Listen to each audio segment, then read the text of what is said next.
Selamat pagi teman-teman. Nah, bagaimana nih kabarnya teman-teman? Semoga teman-teman tetap sehat dan semangat ya, meskipun harus di rumah aja. Iya nih, nggak kerasa 2 minggu sudah berlalu semenjak ibadah online pertama kita. Kita mau mulai ibadah online kedua kita. Yuk, dengan bangkit berdiri, kita naikkan pujian kepada Tuhan. Kita mau nyanyi lagu dari PKJ 13.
Kita datang dalam kebaktian ini dengan keyakinan bahwa pertolongan kita ada di dalam nama Tuhan yang menjadikan langit dan bumi, yang memelihara kasih setianya kekal untuk selama-lamanya.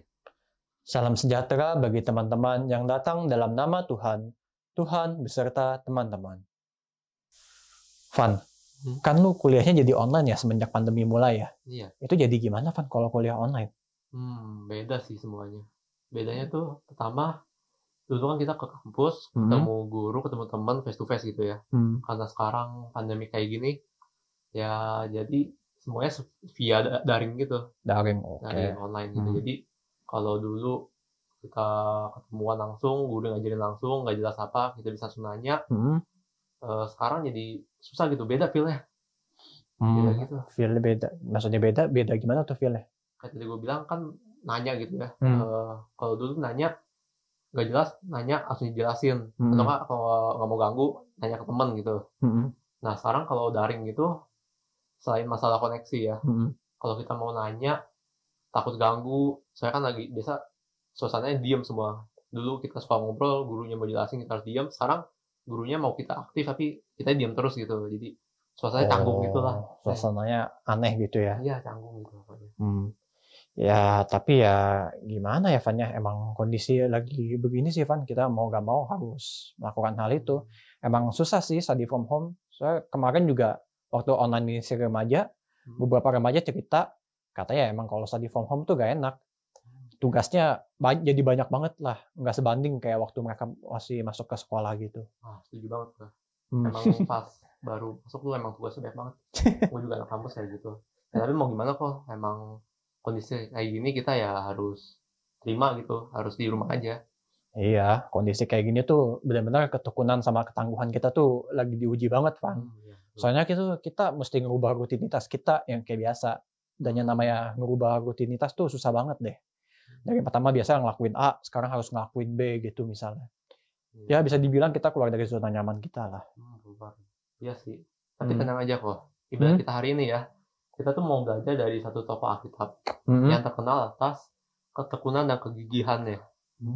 Nah, dia tuh bisa jadiin role model kita gitu. Apalagi di saat kayak gini ya, dimana ketekunan itu sangat diperlukan. Siapa Van tokohnya? Tokohnya tuh namanya Daniel. Oh, Daniel. Tahu. Oke. Kita tuh mau belajar penderitaan apa yang dialami sampai dia punya sifat gigih seperti itu, tangguh seperti itu. Nah, tokoh ini akan dibahas lebih lanjut bersama pendeta Naya. Ayat pembuka kita diambil dari Yosua 1 ayatnya yang ke-9 yang berbunyi, "Bukankah telah kuperintahkan kepadamu, kuatkan dan teguhkanlah hatimu, janganlah kecut dan tawar hati, sebab Tuhan Allahmu menyertai engkau kemanapun engkau pergi." Seringkali kita sebagai manusia tidak tangguh, dan apalagi saat dihadapi permasalahan akibat berbagai macam godaan. Nah, untuk itu marilah kita lawan godaan kita, dan kita nyanyikan "Lawanlah Godaan".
Teman-teman, sesungguhnya kita ini adalah manusia berdosa. Oleh karena itu, marilah kita bawa segala penyesalan kita di hadapan Tuhan. Mari kita bersatu dalam doa. Tuhan, kembali lagi kami di hadapan-Mu ya Tuhan. Kami ingin mengakui segala dosa kami Tuhan, bahwa kami sebagai umat Kristen seringkali merasa tidak nyaman Tuhan saat berada di zona yang tidak nyaman Tuhan. Seringkali kami mengeluh, bahkan menyerah saat dihadapkan pada situasi yang membuat kami tidak nyaman. Tentu keluar dari zona nyaman tidak dapat dihindari oleh siapapun, semua orang pasti akan melakukannya Tuhan. Tapi meskipun begitu kami masih saja Tuhan mengeluh. Kami gak sadar mengeluh Tuhan, mengeluh kepadamu atas keadaan yang ada ini Tuhan. Bantu kami Tuhan sebagai anak-anak-Mu, agar kami dapat terus beriman penuh kepadamu, dan melalui segala percobaan yang ada ini Tuhan, dengan penyertaan-Mu saja. Hanya dalam nama Tuhan Yesus, kami serahkan doa ini. Amin. Teman-teman, marilah kita naikkan pujian dari KJ 467, Tuhanku bila hati kawanku.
Bagi setiap kita yang telah mengakui dosanya di hadapan Tuhan dan dengan sungguh-sungguh telah menyesalinya, diberikan berita anugerah bagi kita yang diambil dari Efesus 5 ayat yang ke-8 hingga ke-10.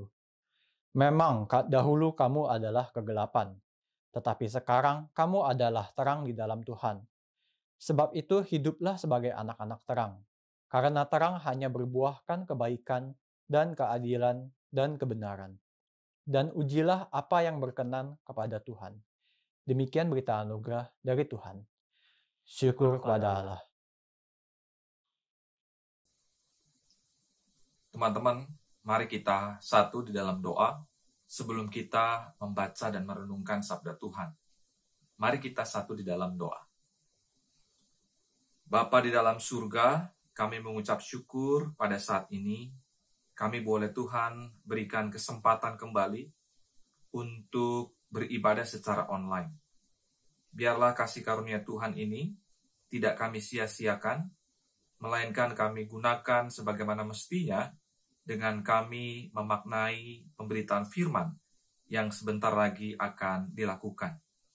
Tuhan, teduhkanlah hati kami dan pikiran kami, agar nanti firman yang disampaikan boleh tertanam, bertumbuh, dan menghasilkan buah. Bersabdalah kepada kami, Bapa di surga, karena setiap kami bersedia untuk mendengarkannya. Di dalam nama Tuhan Yesus Kristus, kami telah berdoa dan mengucap syukur. Amin. Teman-teman, bacaan kita pada saat ini diambil dari kitab Daniel, bab yang pertama, ayat 1 sampai yang ke-21. Bunyinya demikian. Pada tahun yang ketiga, pemerintahan Yoyakim, Raja Yehuda, datanglah Nebukadnezar, Raja Babel, ke Yerusalem lalu mengepung kota itu. Tuhan menyerahkan Yoyakim, Raja Yehuda, dan sebagian dari perkakas-perkakas di rumah Allah ke dalam tangannya. Semuanya itu dibawanya ke tanah Sinear, ke dalam rumah dewanya. Perkakas-perkakas itu dibawanya ke dalam perbendaharaan dewanya. Lalu raja bertitah kepada Aspenas, kepala istananya, untuk membawa beberapa orang Israel yang berasal dari keturunan raja dan dari kaum bangsawan, yakni orang-orang muda yang tidak ada sesuatu cela, yang berperawakan baik, yang memahami berbagai-bagai hikmat, berpengetahuan banyak, dan yang mempunyai pengertian tentang ilmu, yakni orang-orang yang cakap untuk bekerja dalam istana raja, supaya mereka diajarkan tulisan dan bahasa orang Kasdim. Dan raja menetapkan bagi mereka pelabur setiap hari dari santapan raja dan dari anggur yang biasa diminumnya.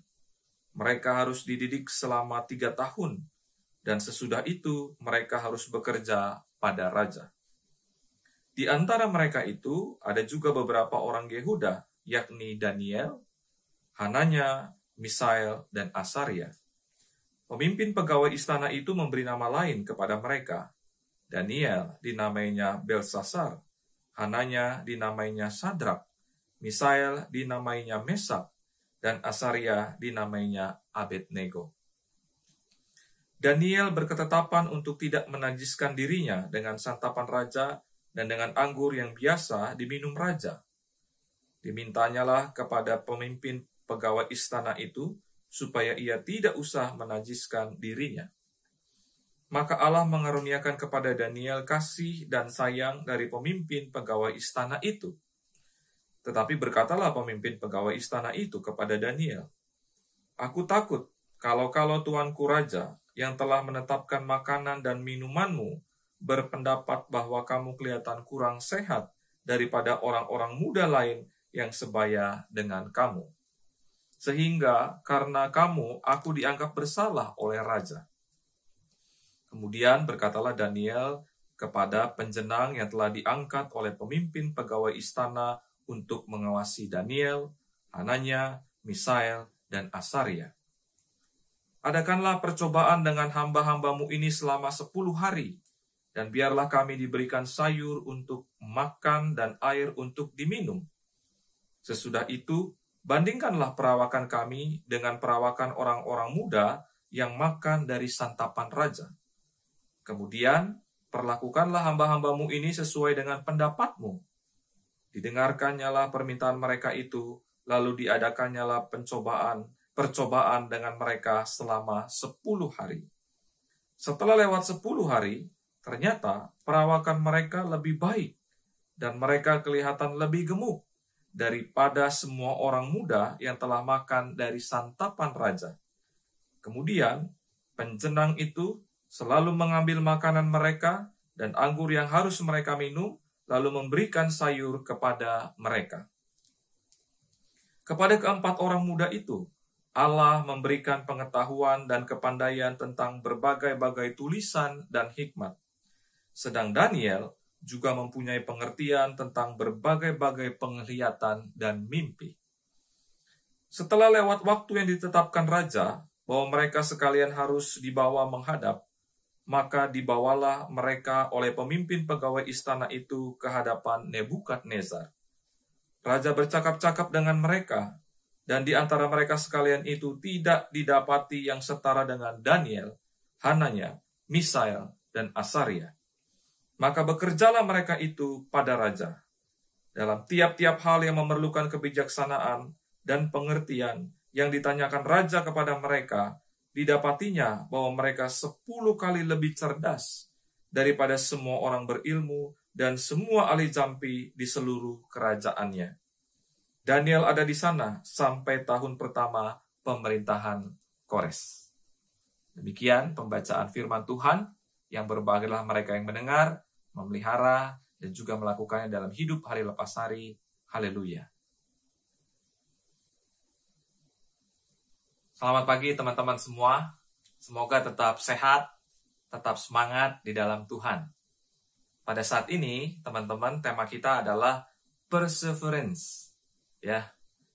Perseverance, ya. Artinya adalah ketangguhan atau kegigihan. Ya. Dalam Daniel 1 ayat 1 sampai 21 yang tadi kita baca.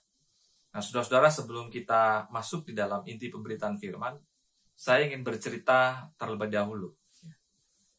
Ada seekor monyet sedang bersantai di pucuk pohon kelapa. Ya, jadi kayak lagu tuh ya. Dia tidak menyadari bahwa ada 3 angin besar sedang mengintipnya. Angin itu adalah angin topan, angin puting beliung, dan juga angin tornado. Nah, ketiga angin itu rupanya sedang berdiskusi. Siapa gerangan yang bisa paling cepat menjatuhkan si monyet dari pohon kelapa? Angin topan bilang, cuma perlu waktu 45 detik, pasti si monyet jatuh. Angin puting belitung tidak mau kalah. 30 detik, tuh monyet pasti jatuh. Angin tornado lebih-lebih, tidak mau kalah dengan sombongnya berkata, 15 detik, maka tidak ada lagi monyet di atas pohon kelapa. Akhirnya, teman-teman, satu persatu angin itu maju. Ya, angin topan mulai duluan. Dia bertiup sekencang-kencangnya. Hus! Merasa ada angin besar datang, si monyet langsung memegang batang pohon kelapa dengan sekuat-kuatnya. Beberapa menit lewat, si monyet tidak jatuh juga. Angin topan pun akhirnya give up.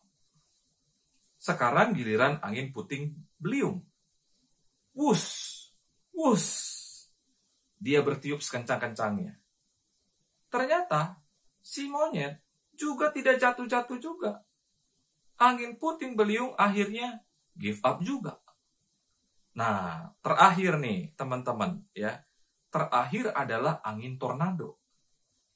Nah, dia bertiup lebih kencang daripada angin topan dan angin puting beliung karena ingin mengalahkan mereka. Maka ia langsung menghadapi monyet. Wus, wus, wus. Tapi ternyata si monyet justru malah semakin kuat berpegangan.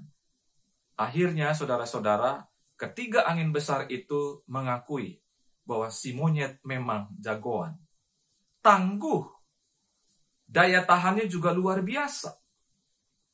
Lalu akhirnya ketiga angin tersebut bertanya kepada monyet, apa sih yang membuat dia bisa tangguh menghadapi mereka? Si monyet menjawab, karena saya tahu ada pegangan yang kokoh untuk saya berpegang. Maka saya berpegangan pada pegangan itu untuk terus bertahan. Nah, saudara-saudara, dari cerita itu kita bisa mengetahui ya, si monyet bisa tangguh karena dia punya pegangan yang kuat supaya dia bisa bertahan walaupun menghadapi angin-angin yang besar. Nah, saudara-saudara, arti kata tangguh ya, itu adalah sukar dikalahkan. Kuat, andal, atau berpendirian, tabah, dan juga tahan menderita. Dia kukuh di dalam dirinya. Nah, saudara-saudara, bicara soal tangguh, ya, ada tokoh Alkitab yang bisa memberi teladan, yakni tadi, yaitu Daniel dan sahabat-sahabatnya. Nah, teman-teman, cerita Daniel yang baru kita baca ini adalah cerita para orang muda yang hidup dalam situasi krisis. Secara khusus, krisis pengungsian. Daniel dan sahabat-sahabatnya mengalami perubahan besar dalam hidup mereka. Karena apa? Mereka mengalami apa yang namanya ditawan. Mereka mengalami dibawa ke negeri yang jauh daripada agama mereka dan juga kebudayaan mereka. Tentunya di dalam penjarahan, penculikan, dan pembuangan ke Babel yang dilakukan oleh Raja Nebukadnezar ini menimbulkan luka batin. Nah, pada saat itu, Raja Nebukadnezar melancarkan sebuah rencana untuk memilih anak-anak muda Yehuda yang paling cakap. Bahasa Inggrisnya yang talented. Dan berencana melatih mereka sebagai pemimpin politik. Kalau kita bisa baca dalam ayat 3 sampai yang kelima. Nah, dengan mengajari mereka tulisan-tulisan dan bahasa orang Kasdim, agar dapat menilik bintang-bintang, serta memberitahukan nasib bangsa atau orang pada masa depan, percis seperti imam dan peramal Babel, maka mereka akan dibuat menjadi orang Babel. Nah, dalam studi yang mereka tuntut ini, ternyata mereka diberi privilege oleh raja, ya, di mana mereka bisa makan, tapi juga bisa minum dari hidangan raja. Mereka dilatih untuk menjadi orang Babel. Nah, oleh karena itu, bukan cuma belajar, tetapi juga identitas mereka harus diubah. Maka dari itu, akhirnya nama mereka pun diubah menurut nama Babel. Ya, contoh misalkan, Daniel, yang berarti Allah yang menghakimi, diubah menjadi Belsasar, yang artinya rahasia Dewi Bel. Hananya, yang berarti Tuhan adalah pengasih, diubah menjadi Sadrak, yang artinya terpujilah Dewa Matahari atau Marduk. Misael, yang berarti siapa yang sama seperti Allah, diubah menjadi Mesak, yang artinya milik Dewi Sesak. Dan Asaria yang terakhir, yang berarti Tuhan sudah menolong, diubah menjadi Abednego, yang artinya adalah hamba Dewa Nebo. Nah, teman-teman sekalian, walaupun situasi mereka berubah, dan nama mereka yang merupakan bagian dari identitas diri mereka juga diubah, nah, ternyata Tuhan tetap bersama mereka. Ketika Tuhan bersama mereka, dan ketika mereka merasakan kehadiran Tuhan dalam kehidupan mereka, inilah yang membuat mereka tetap mempertahankan iman kepada Tuhan, sehingga mereka spiritualitasnya tidak mampu diubah oleh orang Babel, sebab mereka tangguh di dalam iman mereka. Nah, mari kita lihat ketangguhannya sampai sejauh mana. Kalau kita perhatikan, teman-teman sekalian, ayat 3 sampai ke 8 itu soal makanan. Ada alasan mengapa Daniel menolak makanan dan minuman yang akan ia dan teman-temannya untuk dinikmati. Alasan pertama, daging yang mereka terima berasal dari binatang yang tidak bersih. Alasan kedua, sebagian daging itu diberikan kepada Allahnya orang Babilonia. Yang ketiga, porsi tertentu dari anggur telah dituangkan ke atas altar orang kafir sebelum dikirim kepada raja. Nah, saudara-saudara, disinilah terdapat masalah yang serius bagi Daniel dan sahabat-sahabatnya. Sebab mereka tahu bahwa jika mereka menyantap makanan yang diambil dari meja makan sang raja, maka mereka melanggar ketetapan Tuhan karena mereka tidak lagi menjaga kesetiaan dan kekudusan hidup mereka.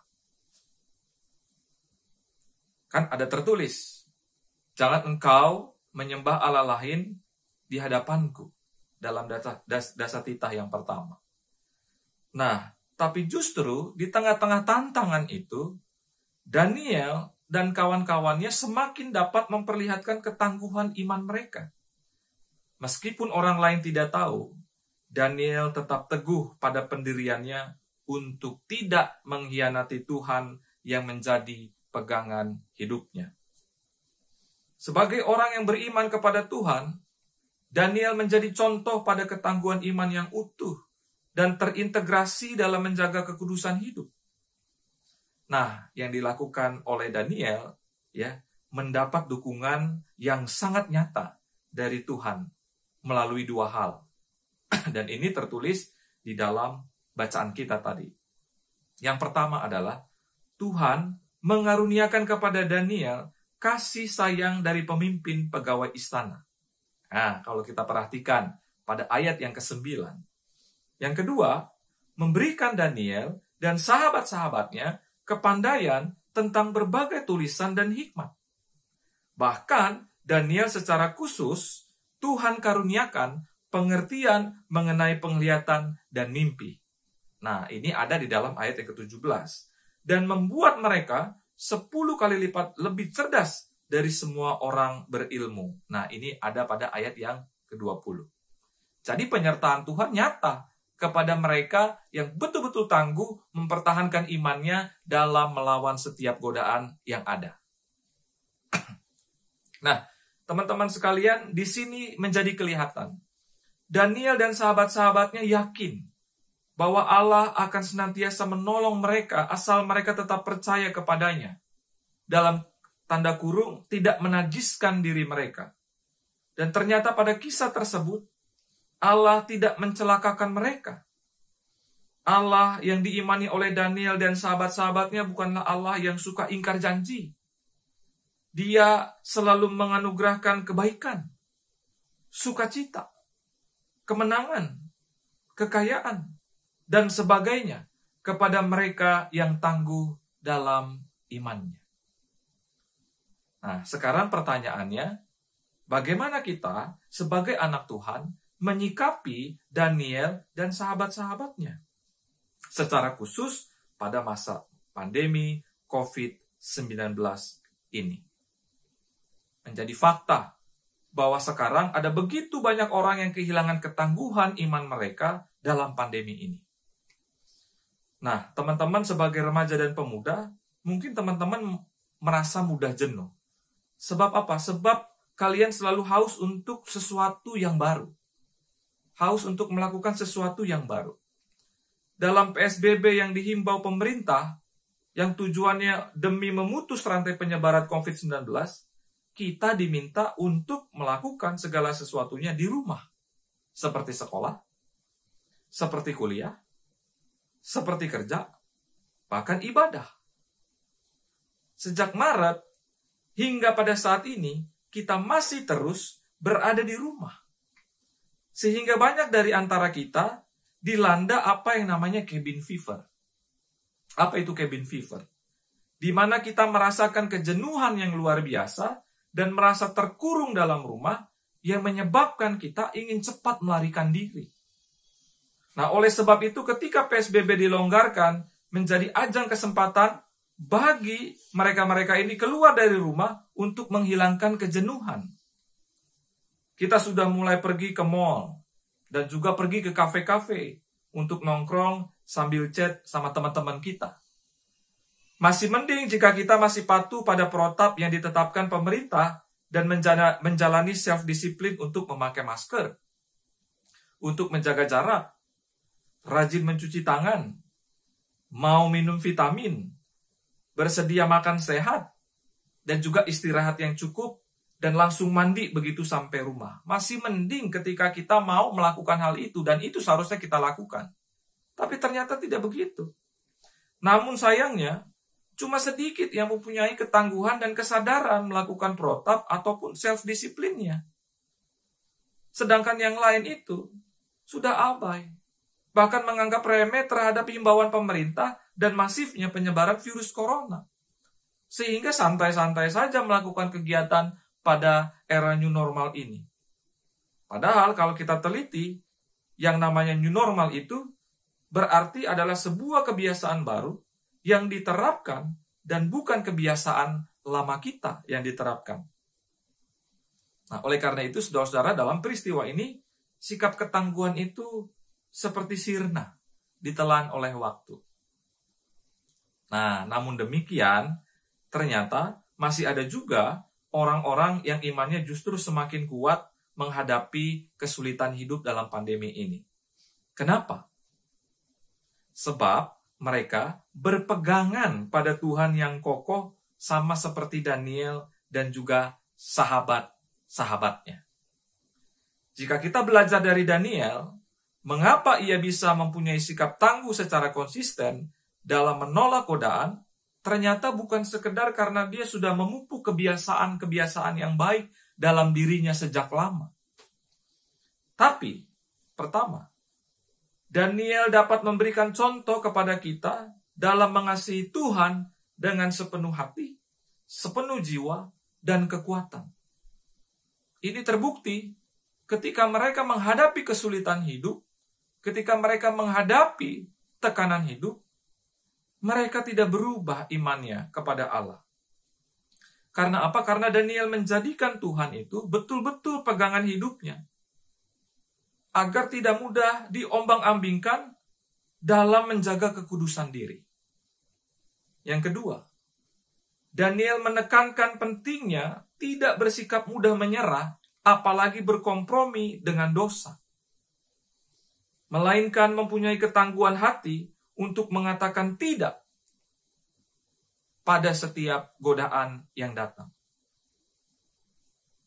Yang ketiga, selalu melatih dirinya untuk tetap disiplin rohani dan jasmani, walau menimbulkan kejenuhan, namun tetap dilakukan, sebab itu dapat memberi dampak positif bagi dirinya sendiri ataupun orang lain yang ada di sekitarnya.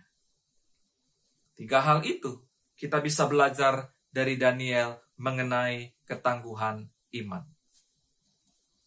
Nah, maka dari itu teman-teman, sekarang ayo kita buktikan cinta kasih kita kepada Tuhan dengan terus berpegang padanya agar mempunyai iman yang tangguh seperti Daniel dan kawan-kawannya.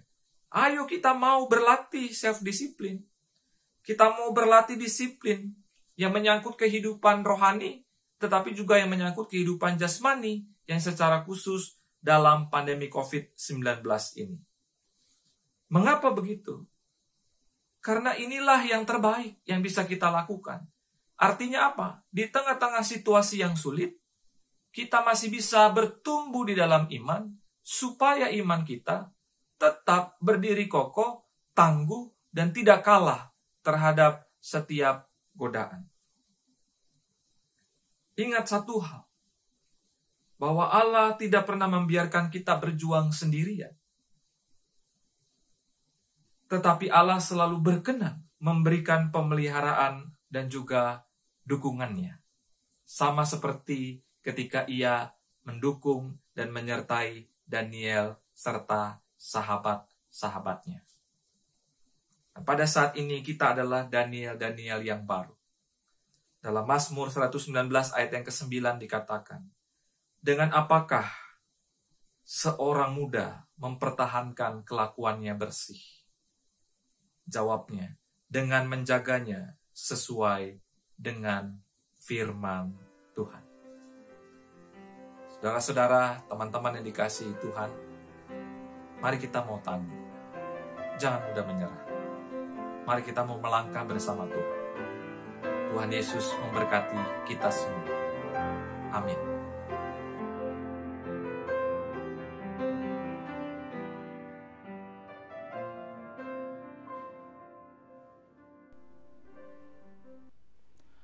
Marilah kita mengikrarkan pengakuan iman kita seturut dengan pengakuan iman rasuli.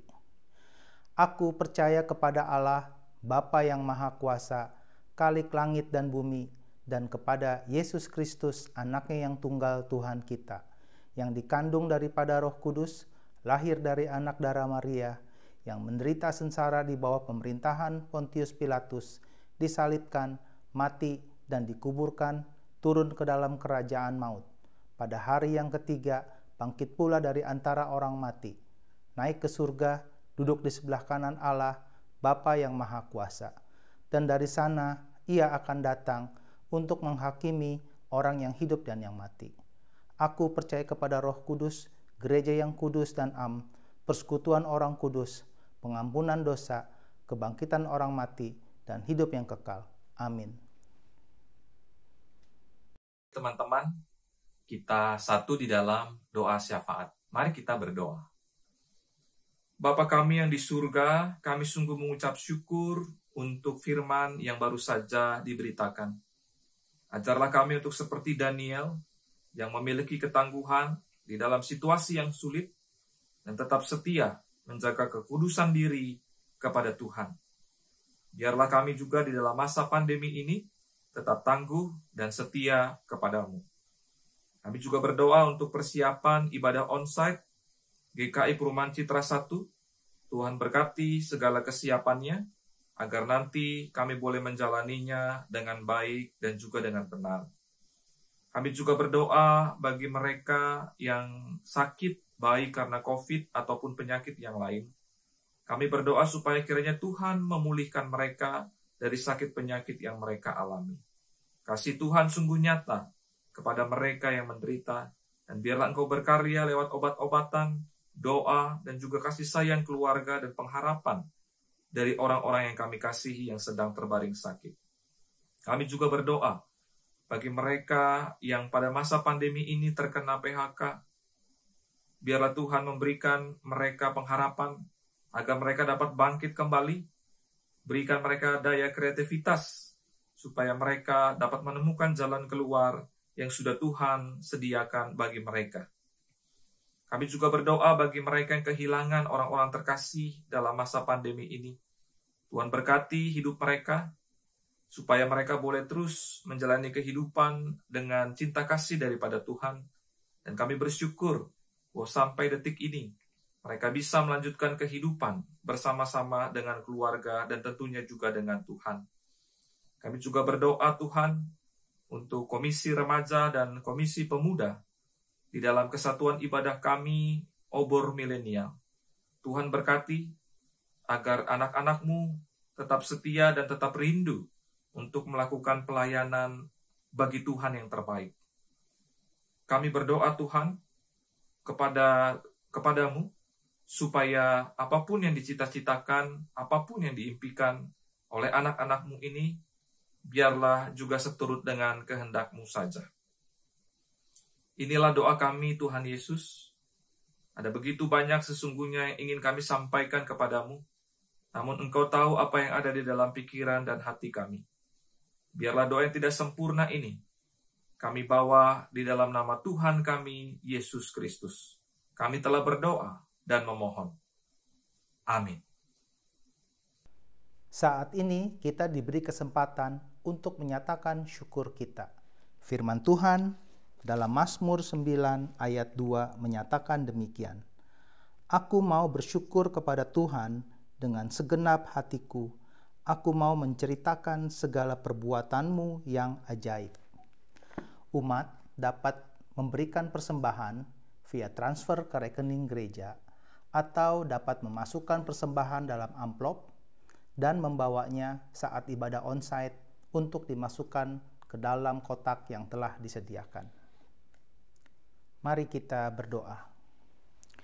Tuhan Bapa yang baik, Terima kasih atas pemeliharaan Tuhan kepada kami sampai saat ini. Kini kami datang membawa persembahan yang dari Tuhan juga asalnya, sebagai ungkapan syukur kami atas penyertaan-Mu sepanjang hidup kami. Terimalah dalam kemurahan-Mu, dan biarlah persembahan ini berguna dalam pelayanan gereja dan untuk kemuliaan nama-Mu saja. Di dalam nama Tuhan Yesus, Juru Selamat kami yang hidup, kami alaskan doa ini. Amin.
Teman-teman, mari kita jalani hidup kita dengan penuh semangat dan sukacita. Kini terimalah berkat dari Tuhan. Kasih penyertaan Allah Bapa di dalam Putranya yang tunggal Tuhan kita Yesus Kristus dengan persekutuan Roh Kudus akan senantiasa menyertai kita dari sekarang sampai selama-lamanya. Amin.